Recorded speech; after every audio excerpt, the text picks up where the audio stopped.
À qui la faute, se demande-t-on dans cette nouvelle capsule où le chercheur en informatique Vincent Barra et le philosophe Charles Baudon répondent aux questions d'élèves du lycée Jean Zay. Et c'est Clément qui prend la parole. Clément, nous t'écoutons. Bonjour. Si une intelligence artificielle commet une erreur ou un accident, qui est le responsable? Alors, je ne sais pas lequel de vous deux souhaite répondre en premier. Charles Baudon, peut-être. Alors, ça, c'est une grande question. Effectivement, qui est responsable si la machine commet une faute?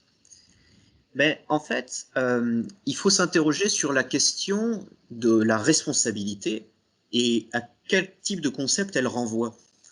Quand on dit que quelqu'un est responsable de ses actes, c'est qu'en général, il n'est pas contraint d'accomplir quelque chose. Il a une forme d'autonomie. Autrement dit, il a une liberté individuelle. Et par cette liberté individuelle et par son autonomie, il peut être imputé ou il peut être condamné pour des actes qu'il a commis. Autrement dit, on peut lui demander de rendre compte pour quelque chose qu'il a fait. Le problème, c'est que le mot autonomie, en intelligence artificielle, il n'a pas du tout la même connotation. Être autonome, être une intelligence autonome ou une machine autonome, peu importe, c'est précisément quelque chose qui fait toujours la même tâche de manière répétitive et sans avoir le choix de le faire. Donc on voit bien qu'ici, il y a une rupture, vraiment une grande différence entre autonomie humaine, autonomie de la volonté humaine, et autonomie, c'est-à-dire la répétition dans la même tâche. Qu'est-ce que ça a comme conséquence? Eh bien, ça a pour conséquence que c'est évidemment pas à la machine qu'il faut demander des comptes, elle n'est pas responsable. Mais alors, qui peut l'être? Ici, ça va être soit le constructeur, soit l'utilisateur.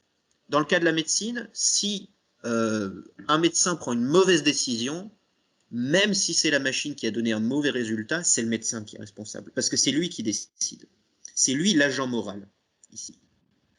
Pour le constructeur, c'est un peu plus compliqué, parce qu'en fait, il va falloir être capable de déterminer, dans un contrat, j'imagine, quels sont les comportements stables et quels sont les scénarios prévisibles lorsqu'on fait marcher une IA.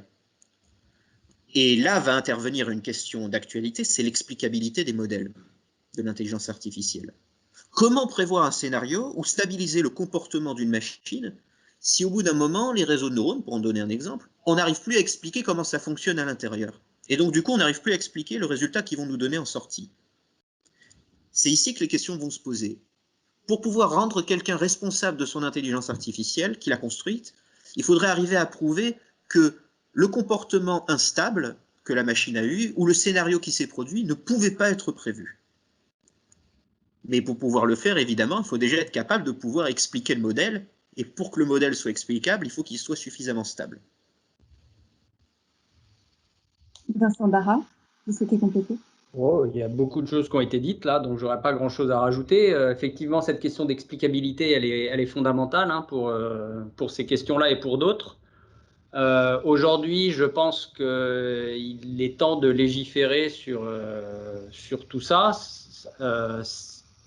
L'imprégnation de l'intelligence artificielle dans la société commence à être relativement importante. Aujourd'hui, il y a beaucoup de groupes de réflexion qui se penchent sur ces questions. Et effectivement, rien n'est fait. Mais alors, on peut prendre l'exemple classique de la conduite autonome, hein, qui est l'exemple, je dirais, canon qu'on va utiliser pour parler de la responsabilité d'une IA par rapport à un fait. Une voiture autonome conduit, il y a un petit enfant sur la route, il y a un groupe de 5 personnes sur le trottoir, je ne peux pas freiner, qu'est-ce que je fais? Est-ce que je renverse le petit enfant qui traverse? Est-ce que je vais sur le trottoir et je renverse une des 5 personnes? Il y a le problème du choix, et puis après, mais il y a le problème de la responsabilité. Donc ça, c'est les problèmes canons sur lesquels les gens réfléchissent. Aujourd'hui, dans ce domaine-là et dans beaucoup d'autres, effectivement, il est temps de légiférer parce que l'IA va devenir de plus en plus importante dans bon nombre de domaines. La médecine, on en a parlé, la conduite autonome, le fonctionnement des usines et beaucoup d'autres choses encore.